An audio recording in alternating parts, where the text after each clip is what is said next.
What is up, Survivor Thrivers? Authentically Me, Regina B, is back with another video.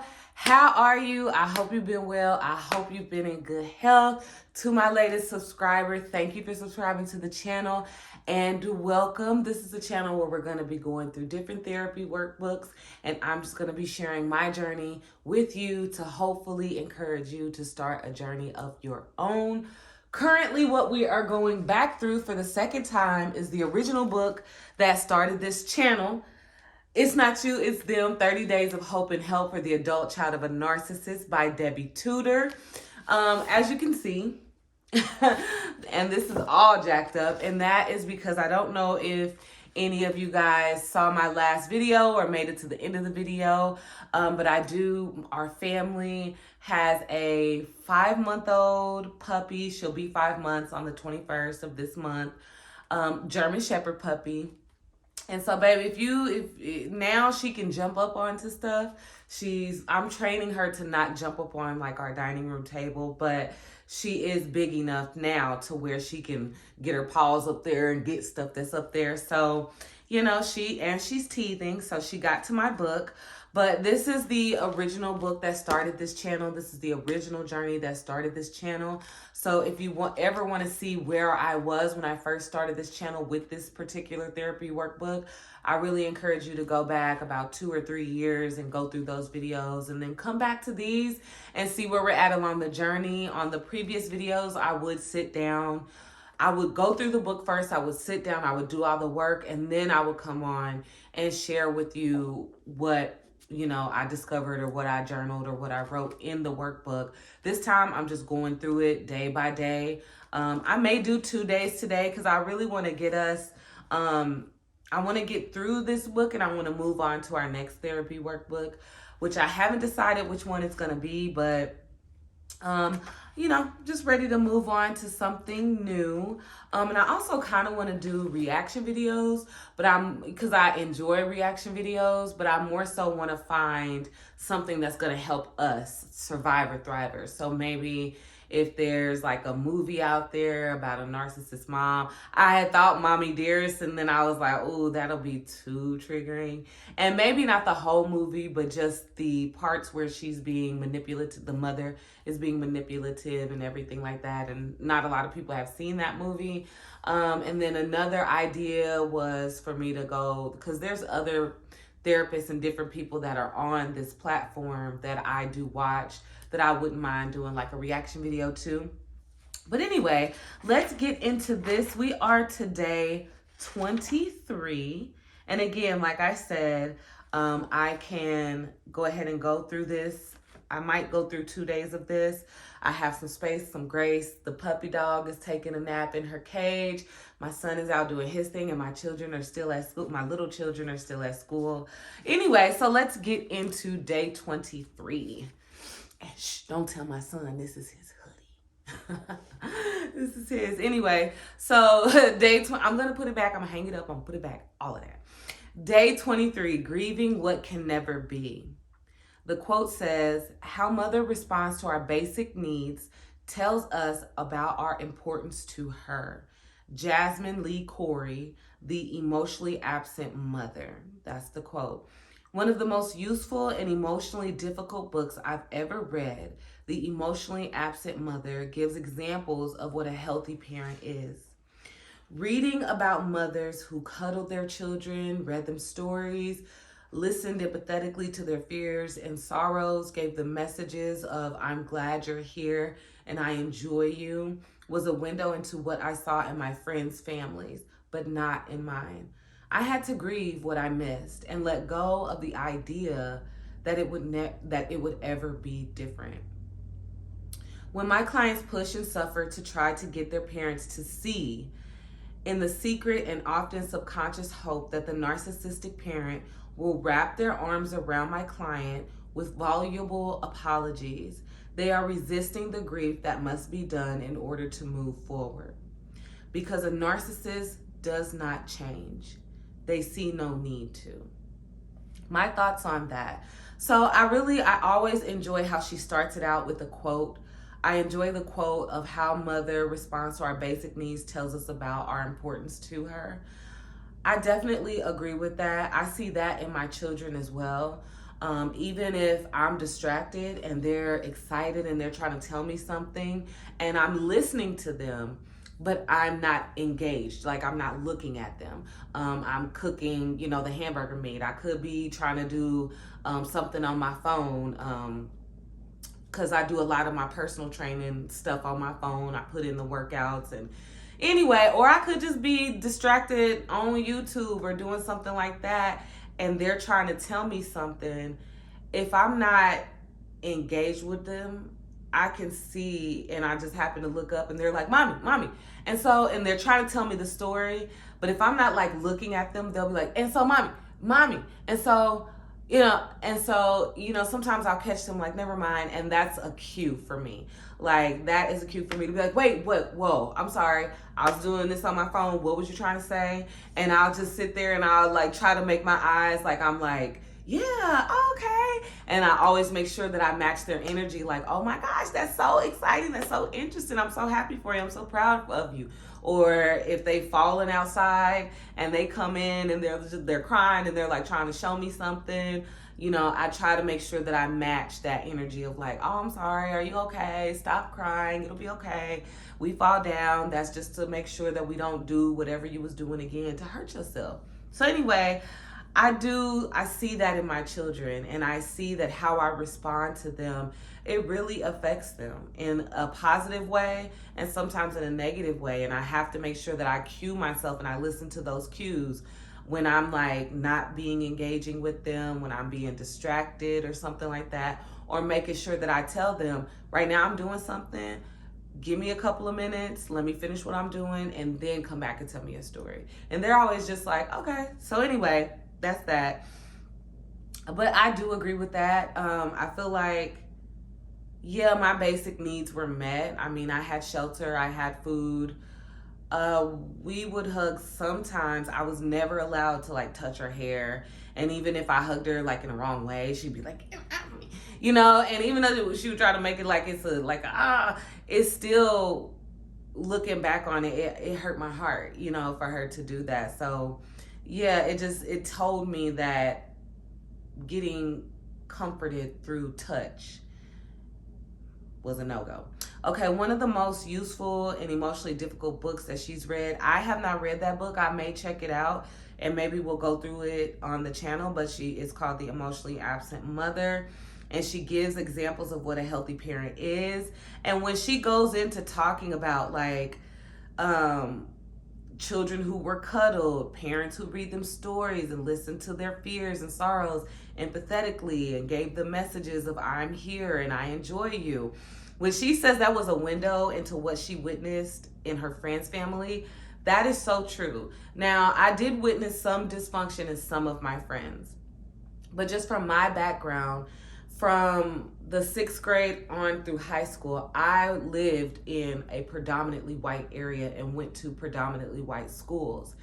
And I came from, a single parent home. We lived in a townhouse, never lived in a house before. Parents had divorced long before I even started school.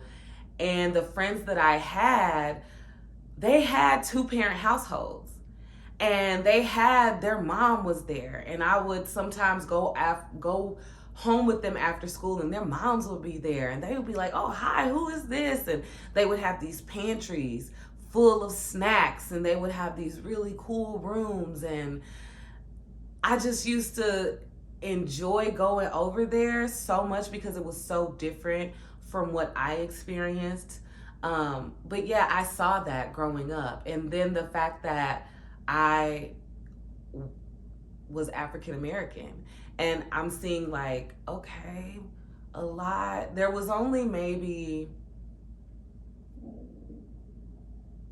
so out of my graduating class of 401, there were 7 out of us. So this is what I'm counting. So me, her,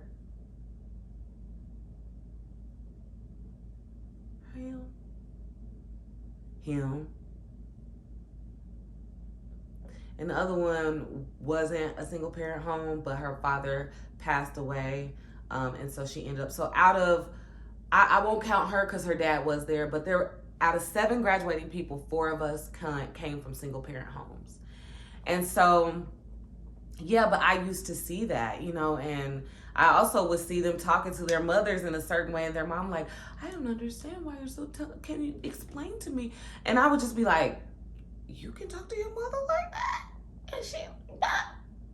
And she actually is trying to understand you? You know, so that is definitely something I can relate to so much. And she said that she had to grieve what she missed and let go of the idea that it would ever be different.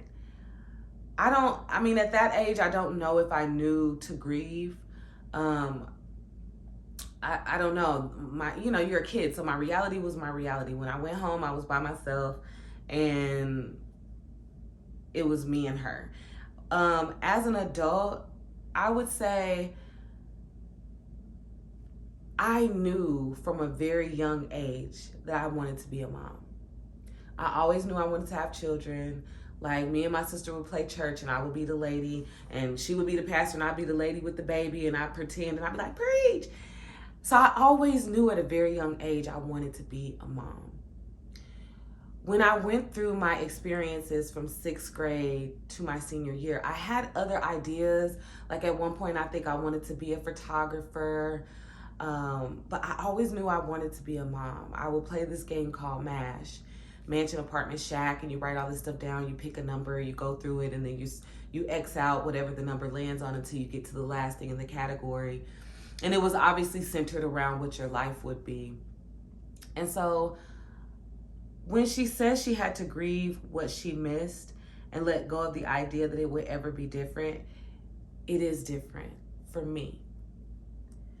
I am what I saw my friends having and what I inwardly longed for. The true desires of my heart, like that secret place that the Lord could see and that He knew.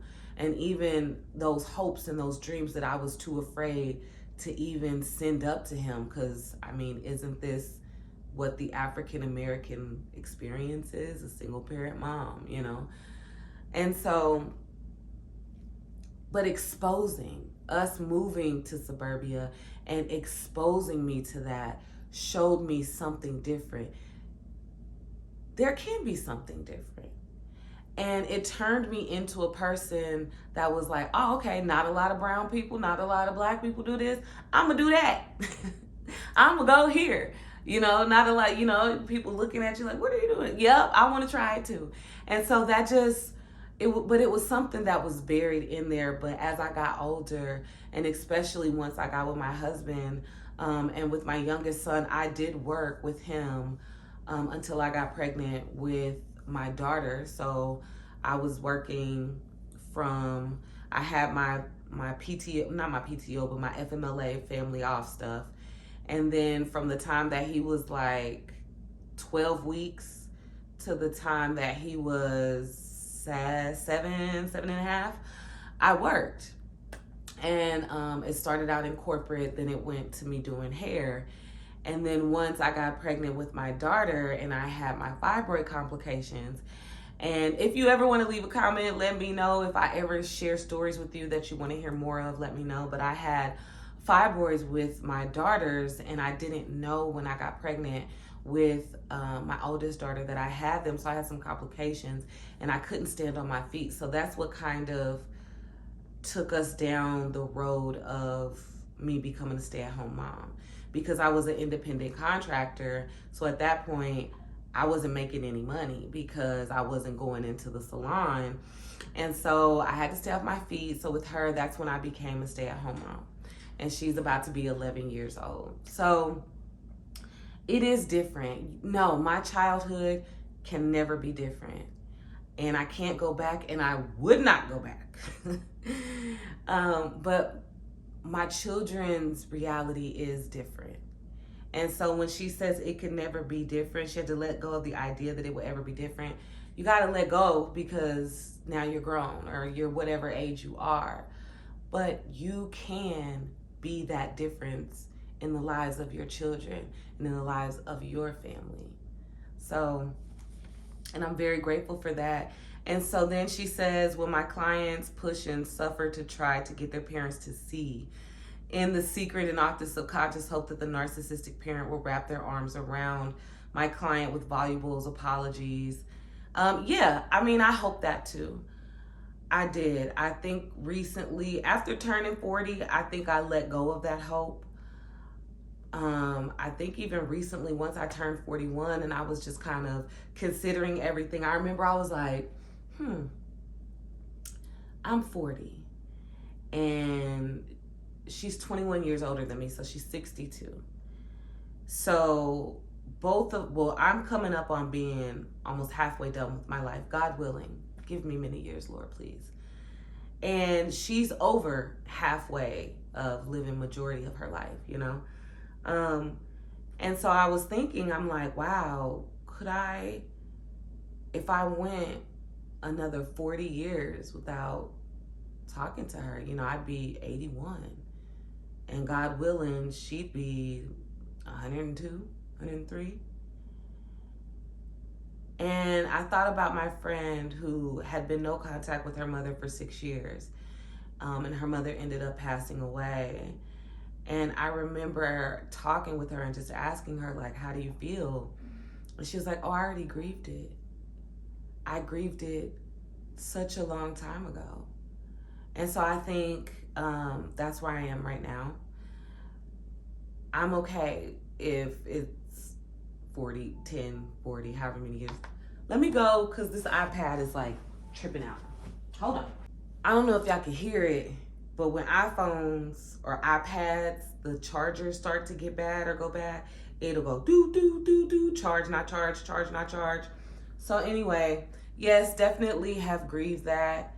And I do recommend, you know, you writing about it and just grieving, just saying, man, that's something that I may never receive. And then she says, because a narcissist does not change, they see no need to. It's you. You the problem. But you're not the problem. I'm telling you. So the affirmation for today, I allow my grief over the loving, nurturing parent I will never get. I accept and move on. 3 breaths in. I allow my grief over the loving, nurturing parenting I will never get. I accept and move on. Last and final time, I allow my grief over the loving, nurturing parenting I will never get. I accept and move on. What this means to me. I mean, I accept that the love that I would hope and the love I think that every child wants to receive from their mother. I accept that I'm not going to get that. I accept that she's going to spin the narrative that I'm the problem, or I did something wrong, or I stopped talking to her. I accept the fact that the truth is, you gave me the silent treatment, expecting me to come running back into the abuse. Not setting boundaries, not holding you accountable or holding you responsible.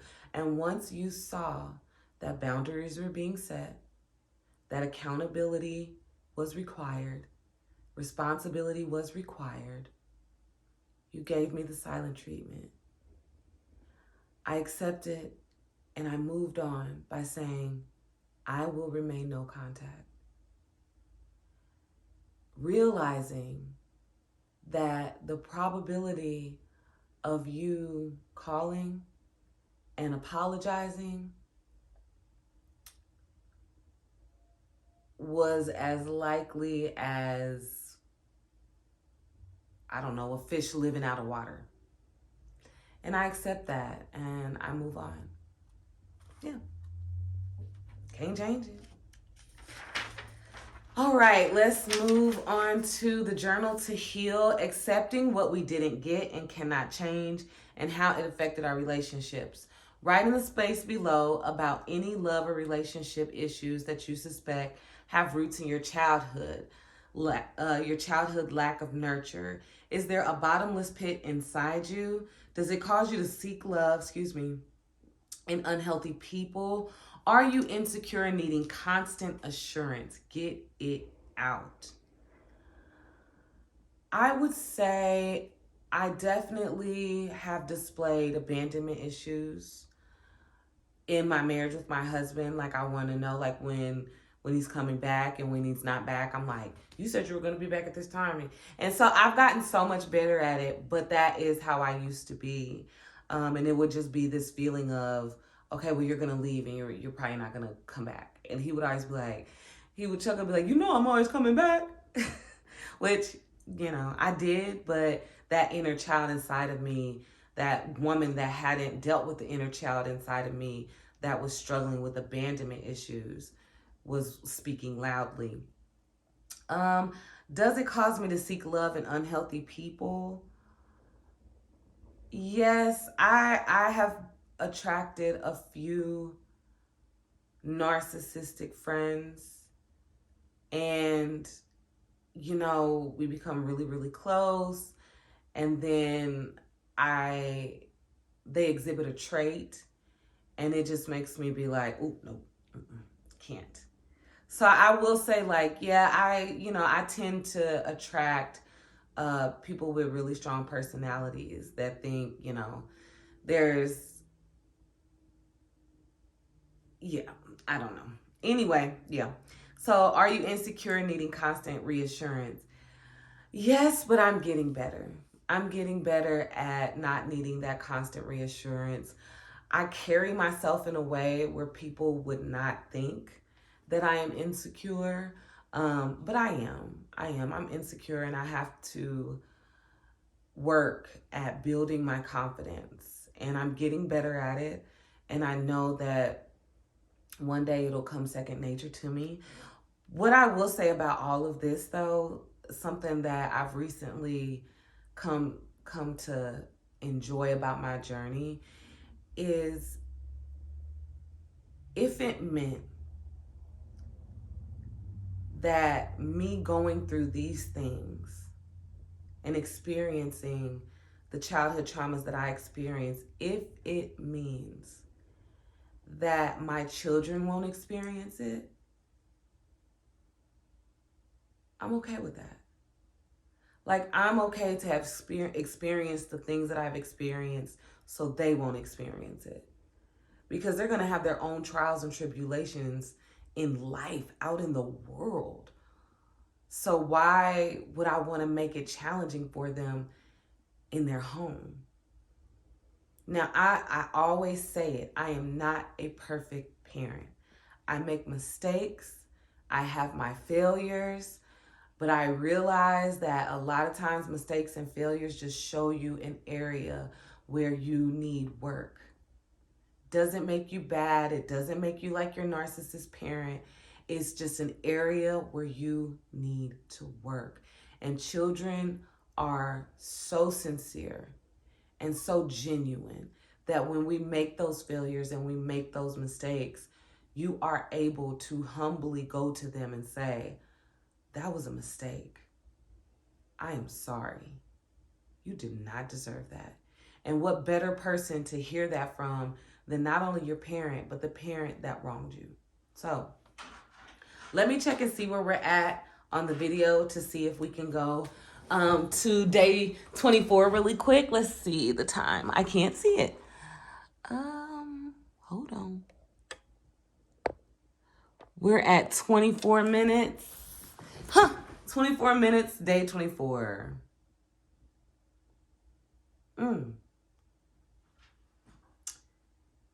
Ooh, that's a good one. Me and my friend were just talking about this one.